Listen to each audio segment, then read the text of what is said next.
Hello friends.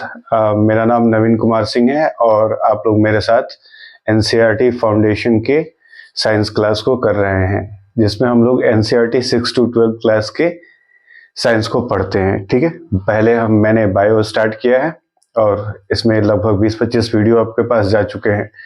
अब जो है हम लोग नेक्स्ट टॉपिक जो हमारा है, जो चल रहा है अभी, ह्यूमन डाइजेस्टिव सिस्टम चल रहा है।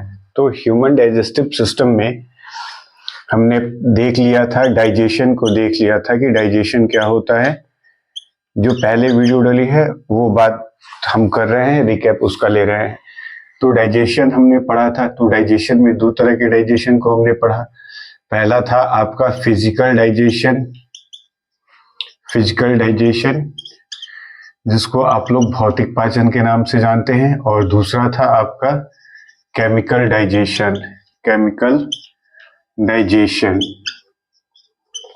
ठीक है, एक आपका था फिजिकल डाइजेशन और दूसरा था आपका केमिकल डाइजेशन। तो फिजिकल डाइजेशन में आपने सबसे पहले टिथ वाली क्लास करी होगी, फिर इसके बाद आपने टंग वाली क्लास करी होगी। टिथ और टंग जो है फिजिकल डाइजेशन में किस प्रकार से क्या करते हैं, हेल्प करते हैं। ठीक है, और उसके बाद आपने केमिकल डाइजेशन में सैलाइवा का रोल पढ़ा कि रोल ऑफ सैलाइवा क्या है इन डाइजेशन में।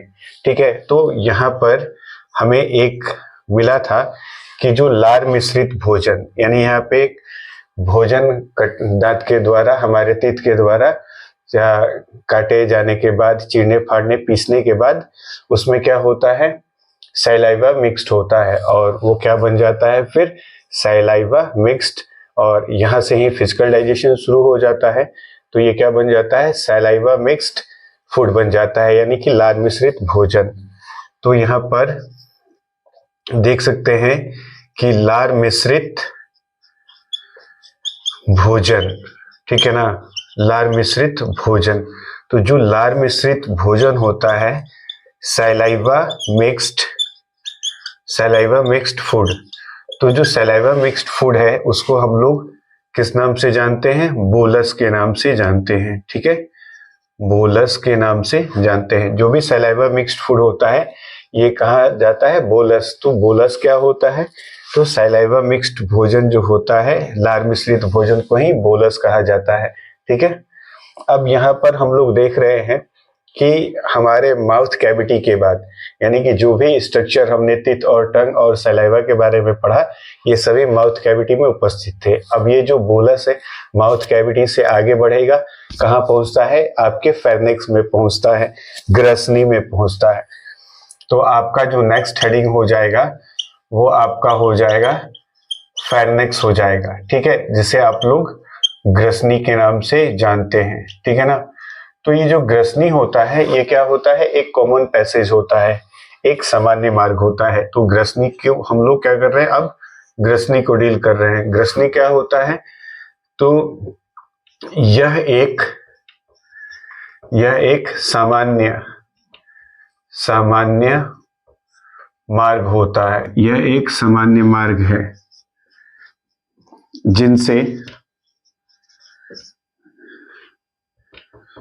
जिनसे भोजन तथा वायु क्रमशः आहार नली,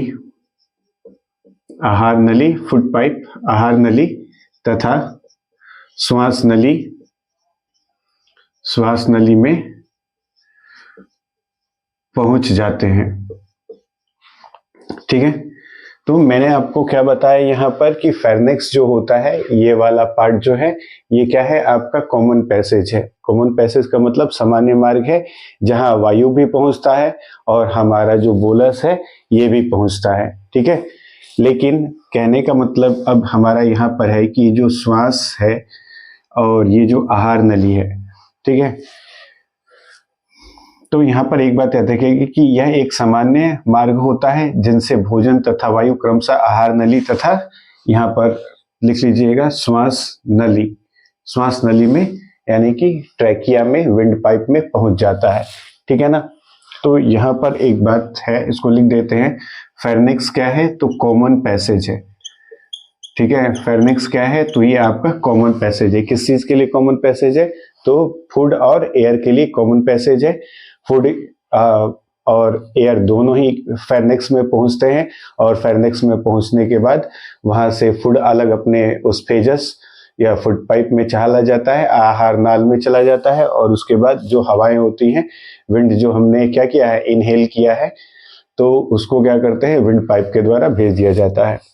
तो एक स्ट्रक्चर होता है। तो कहने का मतलब है कि कभी ऐसा भी तो हो सकता है कि भोजन वाली नली में श्वास वायु चली जाए और या वायु नली में भोजन, तो ऐसी बहुत कम संभावना होती है, क्योंकि वहां पर एक एपिग्लोटिस स्ट्रक्चर होता है विंड पाइप में, जो भोजन को विंड पाइप में जाने से क्या करता है, रोकता है। आगे बताएंगे फिगर में, देखिए इसको।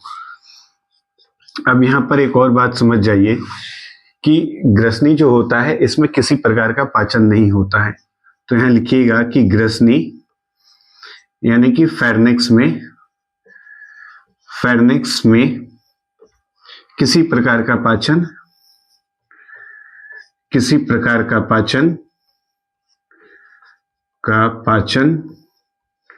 नहीं होता है।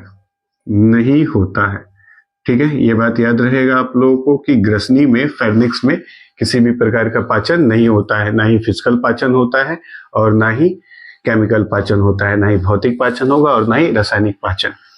तो फेर्निक्स के लिए ये जो बात है आप लोगों को, आई होप ये समझ में आ गया होगा कि अब यहाँ पर और देखना है कि बोलस कहाँ पहुंचता है, फेर्निक्स में पहुंच गया।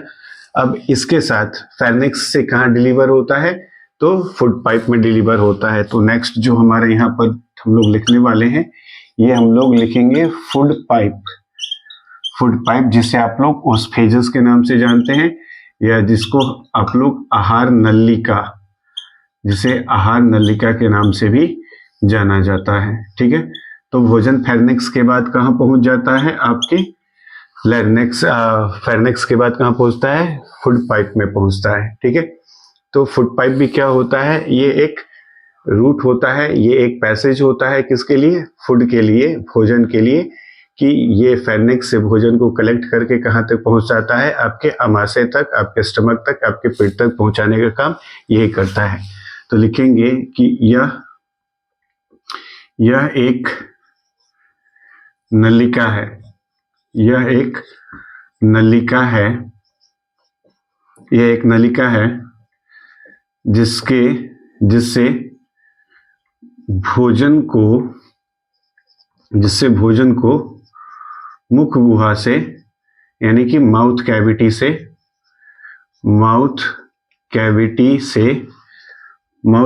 से हमारे आमाशय यानी कि स्टमक तक पहुंचाता है।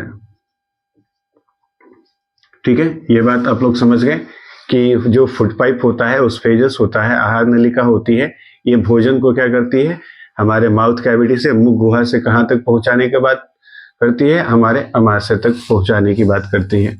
फिर इसके बाद जैसे हमने यहाँ पर लिखा कि ग्रसनी में किसी प्रकार का पाचन नहीं होता है, तो ठीक उसी प्रकार से फूड पाइप में भी किसी प्रकार का कोई पाचन नहीं होता है। तो यहाँ पर लिख लीजिएगा कि आहार नलिका में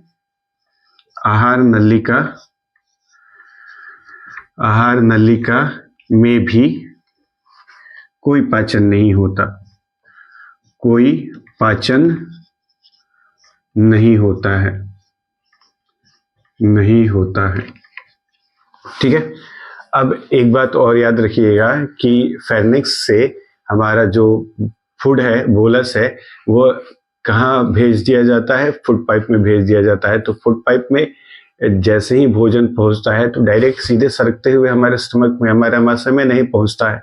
तो हमारे जो आहार नलिकाएं हैं वो फैलती हैं और सिकुड़ती हैं, उनमें कॉन्ट्रैक्शन होता है और रिलैक्सेशन होता है। कॉन्ट्रैक्शन और रिलैक्सेशन के कारण ही भोजन जो है धीरे धीरे सरकते हुए हमारे आमाशय तक पहुंचता है, जिसे आप लोग क्रमानुकुंचन के नाम से जानते हैं। ठीक है, इंग्लिश में उसको पेरिस्टोल्टिक मूवमेंट कहा जाता है, यानी कि हमारे फूड पाइप में, आहार नलिका में क्रमानुकुंचन यानी कि पेरिस्टोल्टिक मूवमेंट होता है और उस पेरिस्टोल्टिक मूवमेंट के कारण ही भोजन फूड पाइप के द्वारा होते हुए हमारे आमाशय तक पहुंच जाता है। तो यहाँ पर एक और पॉइंट आप लोग लिख सकते हैं कि जो फूड पाइप है, यहाँ पर मैं लिख देता हूं कि जो फूड पाइप है, लिखता हूं कि क्रमानुकुंचन ठीक है, जिसको आप लोग पेरिस्टोल्टिक बोलते हैं, पेरिस्टोल्टिक है ना। क्रमानुकुंचन के कारण भोजन, क्रमानुकुंचन के कारण भोजन आमाशय तक पहुंचता है। ठीक है, ये क्या होता है, आपके फूड पाइप की मूवमेंट है, आपके आहार नाल की क्या है, मूवमेंट है, जिस मूवमेंट के कारण भोजन आराम से सरकते हुए आपके आमाशय तक पहुंच जाता है। ठीक है, आई होप आपको ये बात समझ में आया होगा कि फेर्नेक्स क्या है। ये एक सामान्य मार्ग है जिनसे भोजन तथा वायु क्रमशः आहार नली, भोजन के लिए आहार नली और वायु के लिए श्वास नली में क्या होता है, पहुंचता है। ठीक है, ग्रसनी जो है इसमें किसी प्रकार का पाचन नहीं होता है। अब ग्रसनी से जो बोलस है, बोलस को यानी कि फूड को, भोजन को कहाँ भेज दिया जाता है, फूड पाइप में भेज दिया जाता है। ये फूड पाइप क्या है, भोजन को आमाशय तक पहुंचाने वाली एक नलिका होती है और इसमें भी किसी प्रकार का कोई पाचन नहीं होता। और हमारे फूड पाइप में क्या होता है, क्रमानुकुंचन होता है, पेरिस्टोल्टिक मूवमेंट होता है, जिसके कारण भोजन सरकते हुए हमारे आमाशय तक पहुंच जाता है। यहाँ तक की बात आई होप आप सभी लोगों को समझ में आ गई होगी। ठीक है, तो एक छोटा सा थोड़ा डायग्राम बना देता हूँ, उस डायग्राम को आप समझ लीजिएगा, फिर उसको हम लोग क्या करेंगे, फिर हम लोग आमाशय पढ़ेंगे कि आमाशय क्या होता है और आमाशय में किस प्रकार की चीजें होती हैं।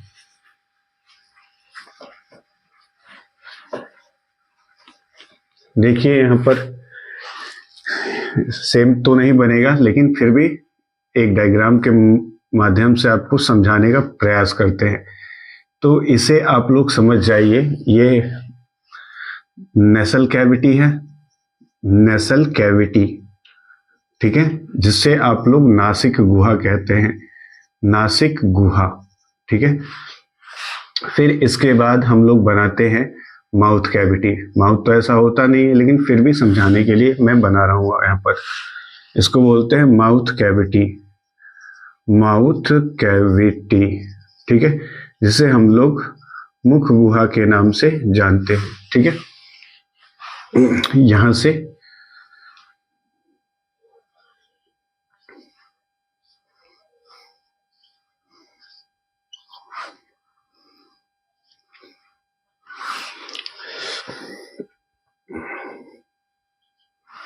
ठीक है, तो ये जो है आपका, ये है फूड पाइप, फूड पाइप, आहार नली, आहार नली, और ये क्या है आपका, विंड पाइप, विंड पाइप, जिसे आप लोग ट्रैकिया के नाम से भी जानते हैं। ये क्या हो गया, ट्रैकिया, यानी कि श्वास नली।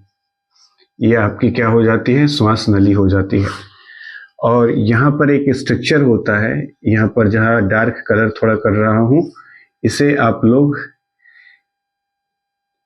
एपिग्लोटिस के नाम से जानते हैं, एपिग्लोटिस। ठीक है, एपिग्लोटिस के नाम से जानते हैं, एपिग्लोटिस। ठीक है, तो यहां से नासिक गुहा से क्या होता है, यहां पर एयर एंटर करता है, एयर एंटर करेगा और यहां से फूड एंटर करेगा। इन दोनों के लिए ये जो पोर्शन है ये कॉमन पार्ट बनता है। ठीक है, ये दोनों के लिए क्या होता है, एयर और फूड के लिए कॉमन पार्ट बनता है फेर्नेक्स। ठीक है, तो यहाँ पर क्या होता है, एपिग्लोटिस होता है। जब भोजन अंदर आता है फेर्नेक्स में, तो ये एपिग्लोटिस क्या होता है, बंद हो जाता है, जिसके कारण भोजन को इधर जाने का मार्ग नहीं मिलता है, रूट नहीं मिलता है, तो वो क्या करता है, इधर फूड पाइप में चला आता है। यही कहानी है एपिग्लोटिस का, कि जैसे कि जब हम लोग भोजन करते हैं तो भोजन करने के बाद, यानी भोजन जो है हमारा श्वास नली में ना जाकर करेक्ट रूप से कहाँ जाता है, आहार नली में जाता है। तो एपिग्लोटिस क्या होता है, बंद हो जाता है, जब आवश्यकता होती है तब खुलती है, वायु के लिए सिर्फ, दूसरे अदर सब्सटेंस के लिए नहीं खुलती है। तो इससे मैंने आपको थोड़ा सा समझाने का प्रयास किया है कि ये क्या है, कॉमन पैसेज है। ये नेसल कैविटी मान लिए, माउथ कैविटी, नाक ऊपर है तो नेसल कैविटी को ऊपर कंस्ट्रक्ट किया गया है, और यहाँ पर माउथ कैविटी नीचे है, मुंह हुआ तो उसको मैंने नीचे बनाया हुआ है। ठीक है, तो आई होप ये फूड पाइप और ये जो भी चीजें हैं आपको समझ में आ गई होगी। अब थोड़ा सा हम लोग आगे बढ़ाते हैं बात को और पढ़ते हैं स्टमक के बारे में।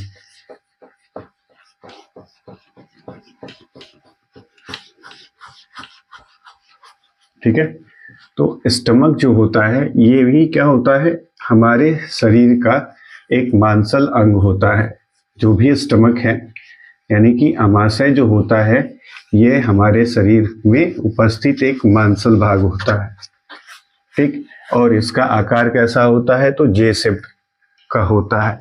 आमाशय का आकार कैसा होता है, तो जे शेप्ड का होता है, और आमाशय में भोजन लगभग 3 से 4 घंटे तक उपस्थित रहता है, जिससे भोजन का जो डाइजेशन है वो सही रूप से, सुचारू रूप से किया जाता है। ठीक है, तो नेक्स्ट हेडिंग आप लोग डालेंगे आमाशय, आमाशय।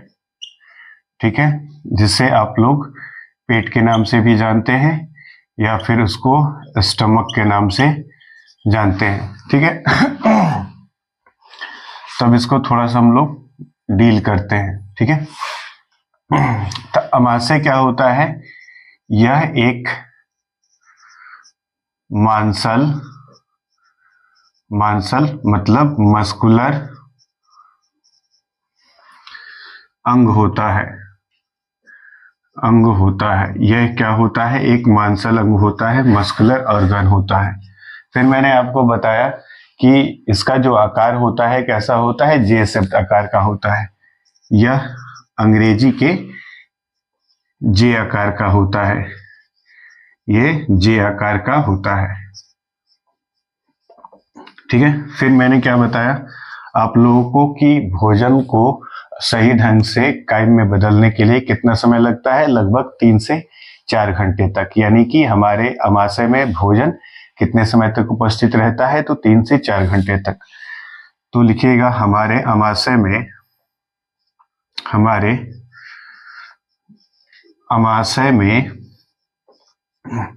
लगभग भोजन 3 से 4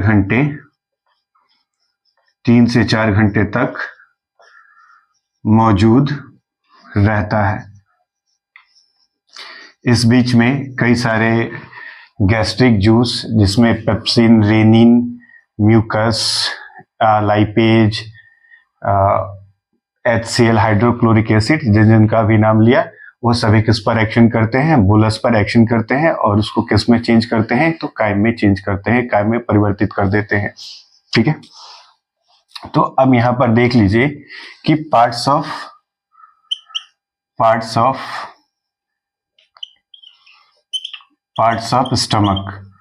स्टमक के कौन कौन से भाग होते हैं। ठीक है, यानी कि आमाशय के भाग। तो यहां पर देखिए आमाशय का जो पहला भाग होता है, ठीक है, आमाशय का जो भाग पहला होता है उसे हम लोग कार्डिया के नाम से जानते हैं। आमाशय का जो पहला भाग है जिसे हम लोग कार्डिया के नाम से जानते हैं, और दूसरा जो पार्ट होता है ये होता है आपका फंडस। ठीक है, दूसरा पार्ट क्या होता है, फंडस, और तीसरा पार्ट जो होता है ये आपका हो जाता है क्राउनिया बॉडी, मेन बॉडी जो ज्यादा हिस्सा होता है, इसलिए इसको क्राउनिया बॉडी, मेन बॉडी कहा गया है। और ये है चौथा पायरोलिक। ठीक है, चौथा आपका हो जाता है पायरोलिक। ठीक है, तो हमारा जो आमाशय है इन्हीं 4 भागों में बटा हुआ है। पहला हो जाता है कार्डिया, लिखा है पार्ट्स ऑफ स्टमक, यानी आमाशय के भाग। हमारे आमाशय के कितने भाग हैं, तो 4 भाग है। पहला कार्डिया है, दूसरा फंडस है, और तीसरा क्राउन बॉडी है, और चौथा पायरोलिक है। ठीक है, अब थोड़ा इसको समझ लेते हैं कि ये क्या है और क्या काम करते रहते हैं। तो अभी मैंने यहाँ पे फूड पाइप बनाया था डायग्राम समझने के लिए। तो फूड पाइप और स्टमक जहाँ शुरू होता है और जिस जगह पर मिलते हैं वो जगह कौन सा भाग होता है? कार्डिया ही होता है। यानी कि यहाँ पर लिखिएगा फूड पाइप, फूड पाइप से जुड़ा, फूड पाइप से जुड़ता है। ठीक है, ये फूड पाइप से क्या होता है? जुड़ता है। यानी कि हमारे अमाशय का वह भाग जो हमारे फूड पाइप से आहार नली से जुड़ा होता है, जिसे हम लोग किस नाम से जानते हैं?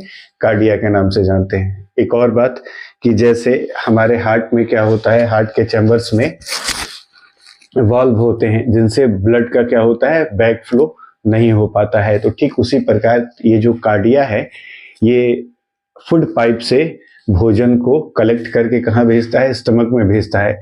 लेकिन अगर स्टमक से भोजन जो है वो फूड पाइप में जाना चाहे तो उसको रोकने का काम कौन करता है? कार्डिया। यानी कि भोजन के बैक फ्लो को रोकने का काम किसका है? कार्डिया का है। तो यहाँ पर लिख लीजिएगा कि भोजन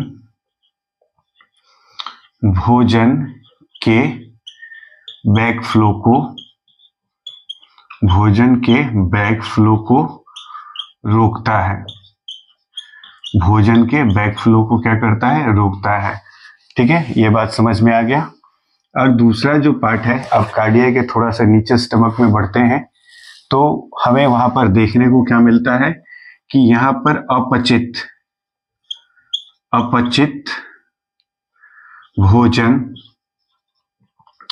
भोजन तथा गैसों का भंडारण। यानी कि हमारे स्टमक में जो अनडाइजेस्टेड फूड होते हैं या गैसें जो बनती हैं वो कहाँ कलेक्ट होती हैं? तो फंडस में कलेक्ट होती हैं जाकर। ठीक है, और भोजन का पूर्ण रूप से स्टमक में, जो भोजन हमारे स्टमक में, हमारे आमाशय के जिस हिस्से में उसका पूर्ण रूप से, यानी कि कहें कि हमारे आमाशय का वो कौन सा भाग है जहां भोजन पूर्ण रूप से पाचित होता है। वैसे तो भोजन का पाचन पूर्ण रूप से कहाँ होता है? तो भोजन का पाचन पूर्ण रूप से छोटी आंत में होता है। लेकिन हम अगर अमाशय की बात करें तो क्या होगा? क्राउन या बॉडी में होता है। तो लिखिएगा कि भोजन का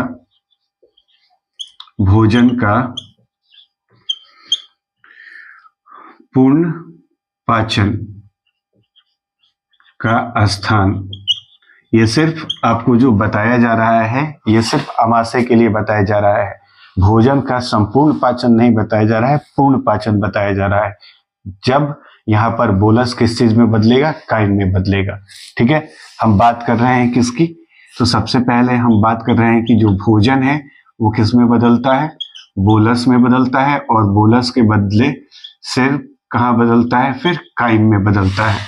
यानी कि भोजन जो है जब तक माउथ कैविटी में होता है तो वो फूड के रूप में होता है, और फिर इसके बाद वहां से आगे निकलकर वो बोलस के रूप में जाना जाता है, और फिर इसके बाद वो स्टमक के बाद जब ये स्मॉल इंटेस्टाइन में जाता है तब वो किस नाम से जाना जाता है?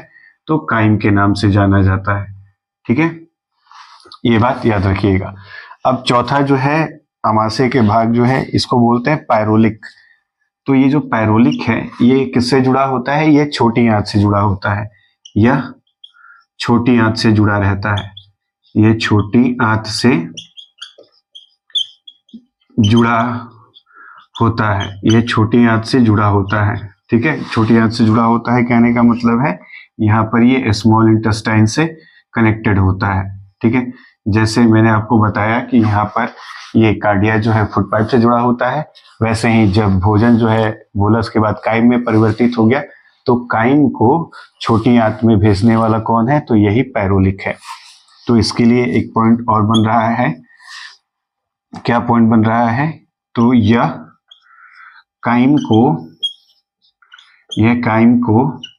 का मतलब भोजन से है, ये काइम को छोटी आंत में भेजता है, छोटी आंत में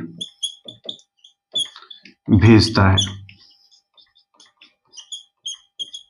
ठीक है, ये भोजन को क्या करता है, छोटी आंत में भेजता है।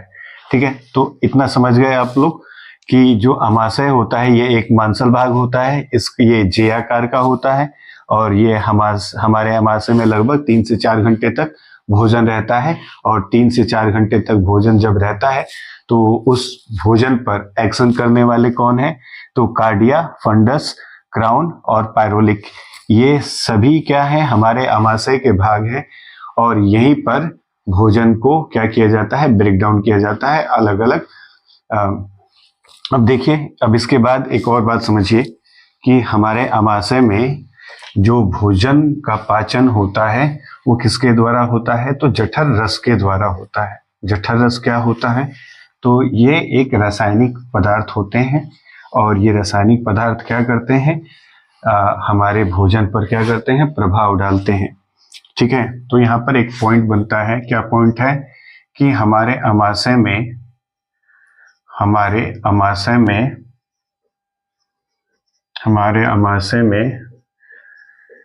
भोजन का पाचन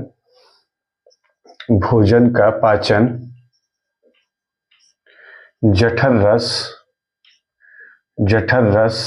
तथा अन्य रासायनिक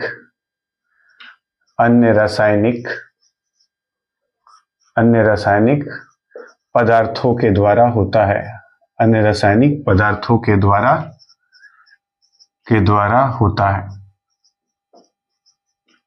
ठीक है, यहाँ पर देख रहे हैं कि हमारे अमाशय में भोजन का जो पाचन है वो जठर रस यानी कि गैस्ट्रिक जूस, जठर रस का मतलब क्या है, यहाँ पर गैस्ट्रिक जूस, तो जो गैस्ट्रिक जूस है, ठीक है, जिसको आप लोग जठर रस के नाम से जानते हैं, तो इसका श्रावण, ठीक है, जो गैस्ट्रिक जूस है इसका श्रावण किससे होता है, तो इसका जो श्रावण होता है वो किसके द्वारा होता है, गैस्ट्रिक ग्लैंड्स के द्वारा होता है।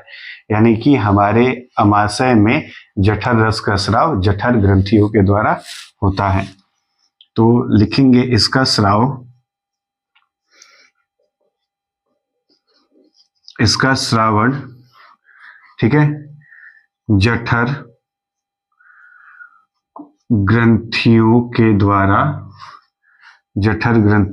द्वारा होता है।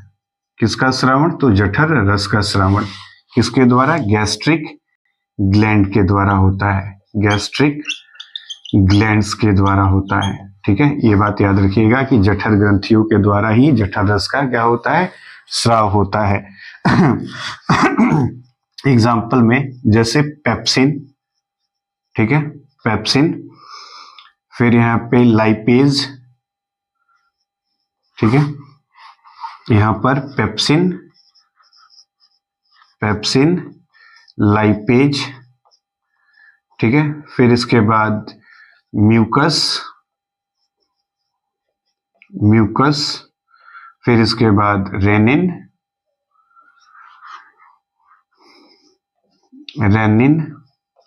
और HCl यानी कि हाइड्रोक्लोरिक एसिड, ये जो है ये गैस्ट्रिक ग्लैंड्स के द्वारा क्या किया जाता है, सेक्रेटेड किया जाता है, भेजा जाता है। ठीक है, तो आई होप ये जो भी बातें आज आप लोग को बताई गई हैं वो सभी आप लोग को अच्छे से समझ में आया होगा।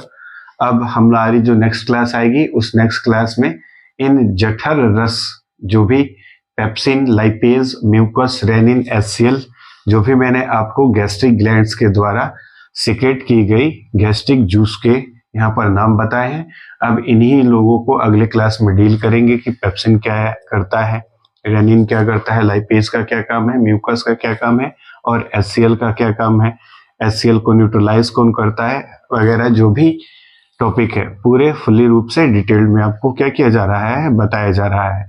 एक बार फिर से आपको बता रहा हूँ कि 6 to 12 NCERT साइंस की किताब को फाउंडेशन के रूप में हमारे नवीन एजुकेशन एकेडमी चैनल पर चलाया जा रहा है। ठीक है, ये जो भी चीज देख रहे हैं ये सब ऑथेंटिक कंटेंट है। ठीक है, चलिए मिलते हैं अब आपसे अगली क्लास में, तब तक के लिए थैंक यू।